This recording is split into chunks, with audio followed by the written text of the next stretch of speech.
भारत और बांग्लादेश के संबंधों में आती दरार, बढ़ते तनाव और पाकिस्तान के साथ उसके तालमेल और भारत के खिलाफ बांग्लादेशी गतिविधियों को देखते हुए भारत ने उसके लिए अपनी मित्रता के द्वार बंद करने शुरू कर दिए हैं। इन बदले हालात में बांग्लादेश को अब मित्र देश कहना ठीक नहीं लगता।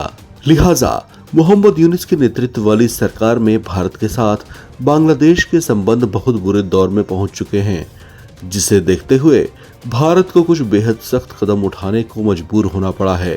भारत ने अब बांग्लादेश को नॉन फैमिली की श्रेणी में डाल दिया है।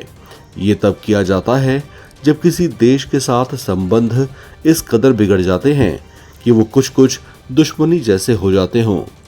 उस तरह के हालात में स्थितियां ज्यादा संवेदनशील हो सकती हैं, जिसके कारण उन देशों में तैनात अपने देश के राजनयिकों पर भी संकट मंडरा सकता है।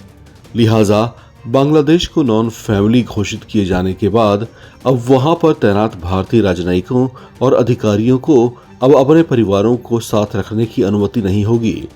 इस फैसले के तहत बांग्लादेश में तैनात राजनयिकों के परिवारों को अब भारत लौटना होगा।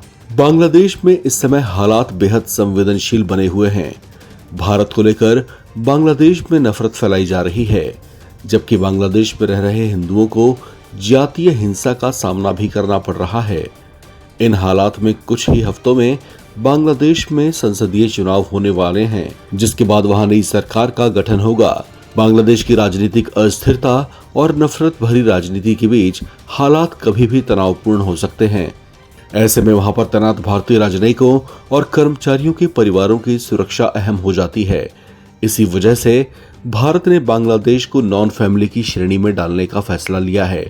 हालांकि इसके बाद भी दूतावास में काम चलता रहेगा, जबकि भारत की नजरें बांग्लादेश के हालात पर बनी रहेंगी। संभावना जताई जा रही है कि अगर बांग्लादेश में हालात और बिगड़ते हैं तो भारत सरकार और कुछ बड़े फैसले भी ले सकता है। वहां पर भारत के खिलाफ स्थितियां बनने लगी थीं।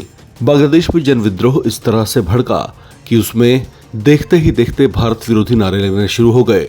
इसके अलावा बांग्लादेश के अल्पसंख्यक समुदाय हिंदुओं पर भी अत्याचार किए जाने लगे। इस तरह की खबरें दुनिया भर की सुर्खियां बनने लगी। वो हालात तब से लेकर अब तक इसी तरह से बने हुए हैं। हालांकि ऐसा लग रहा था कि कुछ ही समय के बाद ये हालात सुधर जाएंगे, लेकिन ऐसा कुछ भी होता हुआ दिखाई नहीं दिया।